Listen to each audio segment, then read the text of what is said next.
بسم اللہ الرحمن الرحیم الحمدللہ وکفا وسلام علی عبادہ الذین اصطفیٰ اما بعد۔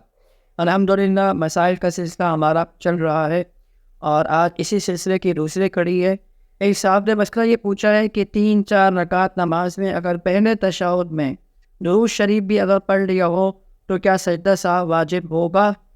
یعنی کہ پہلے تشہد میں، یعنی مطلب پہلے قاعدے میں 4 رکعت نماز پڑھ رہے ہیں یا 3 رکعت نماز پڑھ رہے ہیں، تو پہلے قاعدے میں صرف تشہد پڑھنی ہوتی ہے نا، درود شریف نہیں پڑھنا ہوتا۔ تو وہ کہہ رہے ہیں کہ اگر درود شریف بھی پڑھ لیا تو کیا سجدہ سہو واجب ہوگا یا نہیں ہوگا؟ اسی کے ساتھ یہ پوچھا ہے کہ اگر سجدہ سہو جو ہے وہ یاد نہیں رہا اور ایک طرف سلام پھیر دیا اور سلام پھیرنے کے بعد یاد آیا تو پھر سجدہ سہو کرنے کی گنجائش ہے، اور کر بھی لیا تو نماز ہو جائے گی یا نہیں ہوگی؟ تو انہوں نے یہ سوال کیا ہے کہ پہلا فائدہ جو ہوتا ہے نا، 2 فائدے ہوتے ہیں نماز میں۔ 3 رکعت نماز کوئی آدمی پڑھتا ہے یا 4 رکعت نماز پڑھتا ہے تو اس میں 2 فائدے ہوتے ہیں۔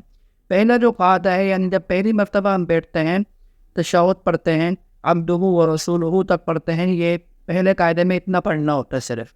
وہ کہہ رہے ہیں اسی طریقے سے 3 رکعت والی نماز کے اندر بھی پہلے قاعدے میں اتنا ہی پڑھنا ہوتا ہے، اس سے آگے نہیں پڑھنا ہوتا۔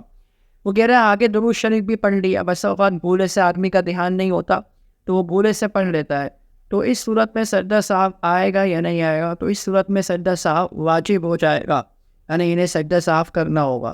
اسی طریقے سے انہوں نے یہ والی بات پوچھی کہ سجدہ سہو یاد نہیں رہا، بس وہ آدمی کہتا ہے کہ میں آخر میں کروں گا اور پھر سلام پھیر دیا، سلام پھیرنے کے بعد یاد آیا کہ میرے اوپر تو سجدہ سہو تھا، تو آپ کیا کریں؟